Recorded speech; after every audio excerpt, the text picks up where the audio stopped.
Hello, I'm Paul Daichuk, founder of Elastic Steel Method of Athletic Conditioning.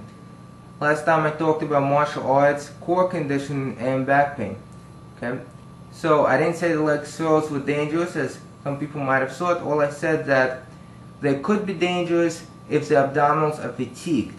Okay, so a quick point about that: if your back is flat and you move just your legs, you articulate only from your hips, your abdominal muscles, rectus abdominis and obliques are used to stabilize this, you're good. If you have flexible hip flexors, even better.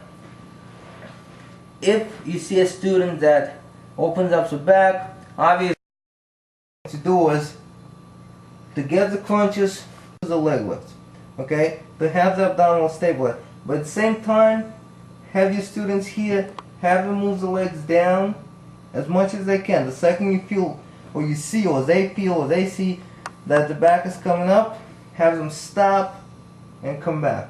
Okay? Okay? And do that with knees bent.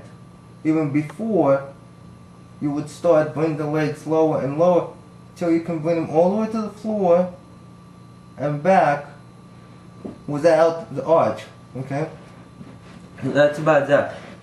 But today I'm going to answer a question about how to combine the work of your pelvis and your hip flexors in preparation for the kicks. There are many different exercises and many different drills. And also I know that this question comes up often during seminars and even when people watch the videos and read the book. Why not just practice the kicks? You can practice the kicks and kicks are going to get you better. But if you use the massage, if you use the flexibility exercise, if you use the specific strengthening exercise, it's safer and you're going to get the results faster. I'm not saying you shouldn't practice the kick. You should practice the kick, but you should prepare before you practice the kick. That's number one.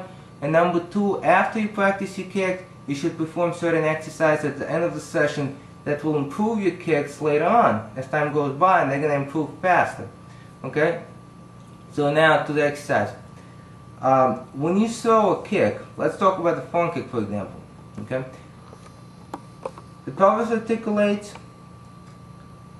the hip joint either is fixed, but very often actually does the opposite movement. The tension is built and then the tension is released through the movement of your hip and then through the movement of your knee. Okay? And I'm talking about basic snap front kick. So if you do that, first, before you can learn that you do a posterior pelvic tilt and you extend the hip, you have to learn how to do a posterior pelvic tilt and actually not move the hip. Okay? There's a tendency to flex the hip as you do that, but ideally you would actually extend it, get the energy, prepare it, and then release it. Before you can do that, of course, I'm not even going to show you that today. I'm just going to show you an exercise which teaches you how to stabilize your hip joint while you're moving the pelvis. Okay, that is the first thing. Once you can do that, you can begin to move the pelvis and actually move your hip joint in the opposite direction. Okay, build the energy and then release it. Okay, so the exercise is very simple. I'm going to lift one leg up to a 90 degrees. Okay, if you don't have the flexibility to do that, you bend the knee a little bit. Okay, I prefer that you lift it to 90 degrees, and most people can do this. Okay, you don't have to pull it in more. Okay, this is fine, 90 degrees. And you would extend the leg to here, or to here, or to here, or whatever flexibility allows you. Okay, and from here we're going to articulate the pelvis through the use of the core muscles, but we're not going to move the hip flexors. Okay?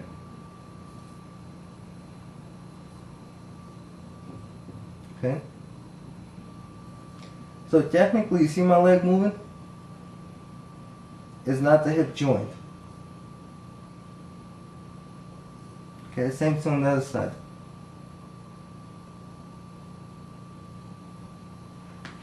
Okay? So what's moving is my pelvis. I'm learning how to move my pelvis and fix my hip joint. My hip joint does not move. Okay, later on, I might show you some exercises which do the opposite of that. Okay, the energy gets built up and the hip flexors for the release. Not one muscle, it's a lot of different muscles. Okay? You get stronger. One leg comes up. So you do the same thing. Stabilize this position. 90 degrees in the upper leg. Straight line here.